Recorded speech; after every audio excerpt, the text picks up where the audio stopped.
ನಿಜವಾದ ಸನಾತನಿಗಳು ಯಾರು ಅಂತ ಇಲ್ಲಿ ಬಂದಿರೋರು. ಎಲ್ಲಾದ ಕಣ್ಣಲ್ಲಿ ನೀರು ಬರ್ತಾ ಇದೆ.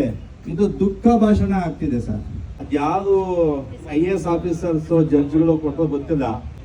ನೀವು ಯಾರು ವಿದ್ಯಾವಂತರು ಕೊಟ್ಟಿದ್ದೀರಲ್ಲ, ನೀವು ಕಾರಣ ಆಗ್ತೀರ. ಆ ನಾಯಿಗಳ ಸೈಕಾಲಜಿ ಬಗ್ಗೆ ಗೊತ್ತ, ಸ್ಟಡಿ ಗೊತ್ತಿಲ್ಲ. ಆ ನಾಯಿ ಟೆರಿಟರಿ ಬಿಟ್ಟು ಬೇರೆ ಕಡೆ ಹೋದ್ರೆ ಅದಕ್ಕಿನ್ನಕ್ಕಾಗಲ್ಲ, ಜಗಳ ಆಗುತ್ತೆ. ಅದೆಲ್ಲ ಒಂದು ಶೆಲ್ಟರಲ್ಲಿ ಹಾಕಿ ಒಂದಕ್ಕೊಂದು ಕಚ್ಕೊಂಡು ಸಾಯ್ಕೊಂಡು ಅದರಿಂದ ಯಾವ ಡಿಸೀಸ್ ಬರುತ್ತೆ, ಮನುಕುಲ ಇರುತ್ತೆ. ಅವಾಗ ಇದು ದ್ವೇಷ ಭಾಷಣ ಮಾಡ್ತಾ ಇಲ್ಲ, ನಾವು ಮಾಡ್ತಿರುವಂಥದ್ದು ದುಃಖ ಭಾಷಣ ಸರ್. ನಿಜವಾದ ಸಂಸ್ಕೃತಿ ಅಹಿಂಸೆ, ನಾಯಿಗಳನ್ನ ನಾವು ನೋಡ್ಕೋತೀವಿ. ಇದು ನಿಜವಾದ ಹಿಂದೂ ಧರ್ಮ, ನಿಜವಾದ ಸನಾತನ ಧರ್ಮ. ನಮ್ಮ ಪ್ರಧಾನಮಂತ್ರಿಗಳ ಕಾನ್ಸ್ಟಿಟ್ಯೂನ್ಸಿ ವಾರಣಾಸಿಯ ಒಂದು ಪೊಲೀಸ್ ಸ್ಟೇಷನ್ ಅಲ್ಲಿ ಸಾಹೇಬ್ ಕೂತ್ಕೊಳ್ಳಲ್ಲ, ಮೈನ್ ಚೇರಲ್ಲಿ ಕೂತ್ಕೊಳ್ಳೋದು ಕಾಲ ಭೈರವ. ಆ ಫೋಟೋಗೆ ಎಲ್ಲ ಪೊಲೀಸರು ದಿನ ರಿಪೋರ್ಟ್ ಕೊಡ್ಕೊತಾರೆ. ಆ ಕಾಲ ಭೈರವನಿಗೆ ಪೊಲೀಸರಿಗೆ ಆರಾಧ್ಯ ದೈವ ಅಂದ್ರೆ ಕಾಲ ಭೈರವ, ಪೊಲೀಸರು ಗಾಡ್ ಕಾಲ ಭೈರವ. ಮತ್ತೆ ನಮ್ಮ ಯಾವ ವೇದ ಪುರಾಣಗಳಲ್ಲೂ ಕೂಡ ನಾಯಿಗಳಿಗೆ ನೀವು ಶಿಕ್ಷೆ ಕೊಡಿ, ನಾಯಿಗಳನ್ನ ಸಾಯಿಸಿ ಅಂತ ಎಲ್ಲೂ ಹೇಳಿಲ್ಲ sir. No dog no vote ಅಷ್ಟೇ ಅಲ್ಲ, no dog no world, no dog no world. ಇದು ನಮ್ಮ ಪ್ರೈಮ್ ಮಿನಿಸ್ಟರ್ ಅಲ್ಲಿ ಗೆದ್ದಿರುವಂತ ವಾರಣಾಸಿ ಕ್ಷೇತ್ರದ ಮೂಲ ಕ್ಷೇತ್ರ ಪರಿಪಾಲಕ Kotwal.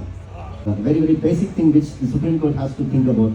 They should get some advice from the veterinarians also. ಬೇಕೇ ಬೇಕು ನ್ಯಾಯ ಬೇಕು, ಬೇಕೇ ಬೇಕು ನ್ಯಾಯ ಬೇಕು, ಬೇಕೇ ಬೇಕು ನ್ಯಾಯ ಬೇಕು. We want justice. Very basic thing which the Supreme Court has to think about. They should get some advice from the veterinarians also. Okay. ಇಲ್ಲಿ ಕಾರ್ಯಕ್ರಮ ಪ್ರಾರಂಭ ಆಗೋದಕ್ಕಿಂತ ಮೊದಲು ಅನೇಕ ಜನ ಪೊಲೀಸರು ಬಂದಿದ್ರು. ಪೊಲೀಸರು ನಮ್ದೆಲ್ಲದು ವಿಡಿಯೋ ತಗೊಳ್ತಾ ಇದ್ದಾರೆ. ಆ ಎಲ್ಲ ಪೊಲೀಸ್ ಅಧಿಕಾರಿಗಳಿಗೂ ಮತ್ತೆ ನಿಮಗೂ ಒಂದು ಮಾಹಿತಿಯನ್ನು ಕೊಡ್ತಾ ಇದ್ದೀನಿ. ನೀವು ಗೂಗಲಲ್ಲಿ ಒಂದು ಟೈಪ್ ಮಾಡಿ, ಕಾಲ Bhairava photo in police station ಅಂತ ಟೈಪ್ ಮಾಡಿ ಸಾಕು. ಯಾವ ವಾರಣಾಸಿಯಲ್ಲಿ ನಮ್ಮ ಪ್ರಧಾನಮಂತ್ರಿಗಳ ಕಾನ್ಸ್ಟಿಟ್ಯೂನ್ಸಿ ವಾರಣಾಸಿಯ ಒಂದು ಪೊಲೀಸ್ ಸ್ಟೇಷನ್ ಅಲ್ಲಿ ಸಾಹೇಬ್ ಕೂತ್ಕೊಳ್ಳಲ್ಲ, ಮೈನ್ ಚೇರಲ್ಲಿ ಕೂತ್ಕೊಳ್ಳೋದು ಕಾಲ ಭೈರವ. ಆ ಫೋಟೋಗೆ ಎಲ್ಲ ಪೊಲೀಸರು ದಿನ ರಿಪೋರ್ಟ್ ಕೊಡ್ಕೊತಾರೆ. ಆ ಕಾಲ ಭೈರವನಿಗೆ, ಕಾಲ ಭೈರವ ಅಂದ್ರೆ ನಮ್ಮ ಶ್ವಾನ, ನಮ್ಮ ನಾಯಿಯನ್ನ ನಾವು ಕಾಲ ಭೈರವ ಅಂತ ಪೂಜೆ ಮಾಡ್ತೀವಿ. ಹಾಗಾಗಿ ಪೊಲೀಸರಿಗೆ ನಾವು ಒಂದು ಹೇಳ್ತಾ ಇದೀವಿ ಸರ್, ನಿಮ್ಮ ಕೆಲಸ ನಾವು ಮಾಡ್ತಾ ಇದೀವಿ ಸರ್. ಕಾಲ ಭೈರವ ಅಂದ್ರೆ ಕ್ಷೇತ್ರ ಪರಿಪಾಲಕ, ಪೊಲೀಸರಿಗೆ ಆರಾಧ್ಯ ದೈವ ಅಂದ್ರೆ ಕಾಲ ಭೈರವ, ಪೊಲೀಸರು ಗಾಡ್ ಕಾಲ ಭೈರವ. ಹಾಗಾಗಿ ನೀವು ನಮಗೆ ಸಪೋರ್ಟ್ ಮಾಡಿ. ನಾವು ದ್ವೇಷ ಭಾಷಣ ಮಾಡ್ತಾ ಇಲ್ಲ, ಇದು ದ್ವೇಷ ಭಾಷಣ ಮಾಡ್ತಾ ಇಲ್ಲ, ನಾವು ಮಾಡ್ತಿರುವಂಥದ್ದು ದುಃಖ ಭಾಷಣ ಸರ್. ಈಗ ತಾಯಿಯ ಕಣ್ಣಲ್ಲಿ ನೀರು ನೋಡಿದೆ, ಇವ್ರದ್ದು ಸೋಷಿಯಲ್ ಮೀಡಿಯಾದಲ್ಲಿ ಅಮ್ಮನ್ನು ನೋಡ್ತಾ ಇರ್ತೀವಿ. ಎಲ್ಲಾದ ಕಣ್ಣಲ್ಲಿ ನೀರು ಬರ್ತಾ ಇದೆ. ಇದು ದುಃಖ ಭಾಷಣ ಆಗ್ತಿದೆ ಸರ್. ಆ ನಾಯಿಗಳ ವೇದನೆ ಆಕ್ರಂದನ ಭಗವಂತ ನಮ್ಮ ಮೂಲಕ ಕೊಡಿಸ್ತಾ ಇದ್ದಾನೆ. ನಿಜವಾದ ಸನಾತನಿಗಳು ಯಾರು ಅಂತ ಇಲ್ಲಿ ಬಂದಿರೋರು. True Sanatanis who are reporting here. ನೀವು ಇಲ್ಲಿರುವಂಥ ಸನಾತನಿಗಳು. ಮತ್ತೆ ನಮ್ಮ ಯಾವ ವೇದ ಪುರಾಣಗಳಲ್ಲೂ ಕೂಡ ನಾಯಿಗಳಿಗೆ ನೀವು ಶಿಕ್ಷೆ ಕೊಡಿ, ನಾಯಿಗಳನ್ನ ಸಾಯಿಸಿ ಅಂತ ಎಲ್ಲೂ ಹೇಳಿಲ್ಲ. ಈಗ ನಮ್ಮ ಫ್ರೆಂಡ್ ಒಬ್ಬ ಹೇಳ್ತಿದ್ರು, no dog no vote sir. No dog no vote ಅಷ್ಟೇ ಅಲ್ಲ, no dog no world, no dog no world. ಯಾಕೆ ಅಂದ್ರೆ ನಮ್ದು ಅಯೋಧ್ಯ ಪಬ್ಲಿಕೇಶನ್ಸ್ ಅಲ್ಲಿ ಒಂದು ಪುಸ್ತಕ ಬಿಡುಗಡೆ ಆಗಿದೆ, ಎಲ್ಲ ನೋಡಿ. ರೋಹಿತ್ ಚಕ್ರತೀರ್ಥ ಅಂತ ರೈತರು ಬರ್ದಿದ್ದಾರೆ. ಅದು ಒಂದು ಗುಬ್ಬಚ್ಚಿ ಕತೆ ಅಂತ. ಚೈನಾದಲ್ಲಿ ಗುಬ್ಬಚ್ಚಿಗಳು ಜಾಸ್ತಿ ಆಯ್ತು ಅಂತ ಹೇಳಿ ಅದೆಲ್ಲ ಸಾಯಿಸ್ಬೇಕು ಅಂತೆ. ಎಲ್ಲ ಬಲೆ ಹಾಕಿ ನೆಟ್ಟಕ್ಕೆ ಎಲ್ಲ ಗುಬ್ಬಚ್ಚಿಗಳನ್ನು ಎಲ್ಲ ಸಾಯಿಸಿದ್ರು. ಆಮೇಲೆ ಏನಾಯ್ತು, ಆ ಗುಬ್ಬಚ್ಚನ್ನು ಹುಳ ತಿಂತಾ ಇತ್ತು. ಆ ಹುಳಗಳು ಜಾಸ್ತಿ ಆಯ್ತು. ಆ ಹುಳ ಬಂದು ಬೆಳೆದೆಲ್ಲ ನಾಶ ಮಾಡ್ತು. ಮನುಷ್ಯರಿಗೆ ತಿನ್ನಕ್ಕೆ ಆಹಾರ ಇರಲಿಲ್ಲ. ಹಾಗಾಗಿ ಅಲ್ಲಿ ಕ್ಷಾಮ ಬರೋ ಪರಿಸ್ಥಿತಿ ಬಂತು. ತಿನ್ನಕ್ಕೇನು ಇಲ್ಲ ಅಂತೇಳಿ ಕಾಡಿಗೋಗಿ ಆ ಕಾಡು ಸಿಕ್ಕಿದೆಲ್ಲ ತಿಂದು ಎಲ್ಲ ಆಯ್ತು. ಇವತ್ತು ಕೋವಿಡ್ ಕೊರೋನಾ ಬಂತಲ್ಲ, ಬಿಕಾಸ್ ಆಫ್ ದಟ್ ರೀಸನ್ ಅಂತ ಹೇಳ್ತಾರೆ. ನೀವು ನಾಯಿನೆಲ್ಲ ಶೆಲ್ಟರ್ಗೆ ಹಾಕಿ ಅದ್ಯಾವುದು IAS ಆಫೀಸರ್ಸ್ ಜಡ್ಜ್ಗಳು ಕೊಟ್ಟೋದು ಗೊತ್ತಿಲ್ಲ. ಒಂದು ಎಕ್ಸ್ಪರ್ಟೈಸೇಷನ್ ಇಲ್ಲ, ತಜ್ಞತೆ ಇಲ್ಲ. ಆ ನಾಯಿಗಳ ಸೈಕಾಲಜಿ ಬಗ್ಗೆ ಗೊತ್ತಿಲ್ಲ, ಸ್ಟಡಿ ಗೊತ್ತಿಲ್ಲ. ಆ ನಾಯಿ ಟೆರಿಟರಿ ಬಿಟ್ಟು ಬೇರೆ ಕಡೆ ಹೋದ್ರೆ ಅದಕ್ಕೆ ಆಗಲ್ಲ, ಜಗಳ ಆಡುತ್ತೆ.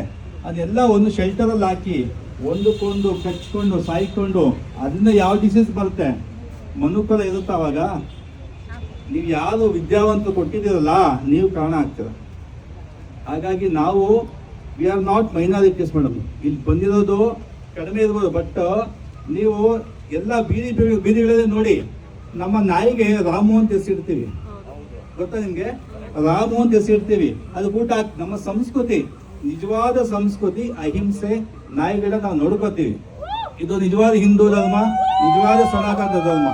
ಅದನ್ನ ನಾವು ನೋಡ್ಕೋತೀವಿ. ನೀವು ಎಲ್ಲ ಕಡೆ ನೋಡಿದ್ರೆ ಅದು ನಾವು ಮೆಜಾರಿಟಿ ಇದ್ದೀವಿ. ಯಾರು ಕೊಟ್ಟಿದಾರಲ್ಲ ಅವ್ರು ಮೈನಾರಿಟೀಸು, ನಾವು ಮೆಜಾರಿಟಿ ಇದೆ. ಬಟ್ ನಾವು ರೀಚ್ ಆಗ್ಬೇಕಷ್ಟೇ. ಭಗವಂತನ ಬೇಡ್ಕೊಳ್ಳೋಣ, ಕಾಲ ಬೇರನ್ನ ಬೇಡ್ಕೊಳ್ಳೋಣ, ಎಲ್ಲರಿಗೂ ಹೇಳೋಣ. ಪಶುಪತಿನಾಥ್ ಯಾರೋ ಮೇಡಮ್ ಒಬ್ರು ಡಾಗ್ ಇತ್ತು, ಶಿವ ಫೋಟೋ ತಗೊಂಡಿದ್ರು ಮೇಡಮ್. Thank you. ಅದು ಕಾಲ ಬೇರವ. ಇದು ನಮ್ಮ ಪ್ರೈಮ್ ಮಿನಿಸ್ಟರ್ ಅಲ್ಲಿ ಗೆದ್ದಿರುವಂತ ವಾರಣಾಸಿ ಕ್ಷೇತ್ರದ ಮೂಲ ಕ್ಷೇತ್ರ ಪರಿಪಾಲಕ ಕೋತ್ವಾಲ್, ದೇಶ ಕೋತ್ವಾಲ್ ಅಂತ ಹೇಳ್ತೀವಲ್ಲ, ಅದು ಕಾಲ ಬೇರವ. ಹಾಗಾಗಿ ನಾವು ರಿಕ್ವೆಸ್ಟ್ ಮಾಡ್ಕೋಬೇಕು, ನಮ್ಮ ನೆಕ್ಸ್ಟ್ ಜನರೇಷನ್ಗೋಸ್ಕರ ಅವ್ರಿಗೆ ನಾವು ಉಳಿಸ್ಬೇಕು ಪ್ರಪಂಚ ಅಂದರೆ ಎಲ್ಲ ಪ್ರಾಣಿ ಪಕ್ಷಿಗಳನ್ನ ಸೇವ್ ಮಾಡಬೇಕು. ಎಸ್ಪೆಷಲಿ ಈಗ ನಾಯಿಗಳಿಗೆ ಸಮಸ್ಯೆ ಆಗಿದೆ, ಅದನ್ನು ನಾವು ಕಾಪಾಡಬೇಕು. ಜೈ ಕಾಲ Bhairava. Very basic thing which the Supreme Court has to think about. They should get some advice from the veterinarians also. Okay. Thoughts. India is not able to manage excess of lack of awareness and education. Okay. That being said, everybody knows about the severity of the canine distemper, correct? Yeah. So this canine distemper, one thing, it will spread among themselves. What started as a mass confinement can lead into a mass death faculty. Okay. So this basically should stop, and this not only ends up with among the dogs, it can spread to wildlife also. We see some of the posters here, voiceless. I understand the intent behind, but trust me, animals are not voiceless actually. Because the case that they were just talking about, the cats being burnt, dogs being burnt, killed, right? It's not that they are voiceless. They do have a voice. We have paid to understand their language. That's all. So it's high time we recognize that language. It's high time we understand that language. And justice, everyone deserves justice. Because like I told, right, what I was saying about that, even they can feel pain, even they can suffer, even they have plight, right? Even they want freedom.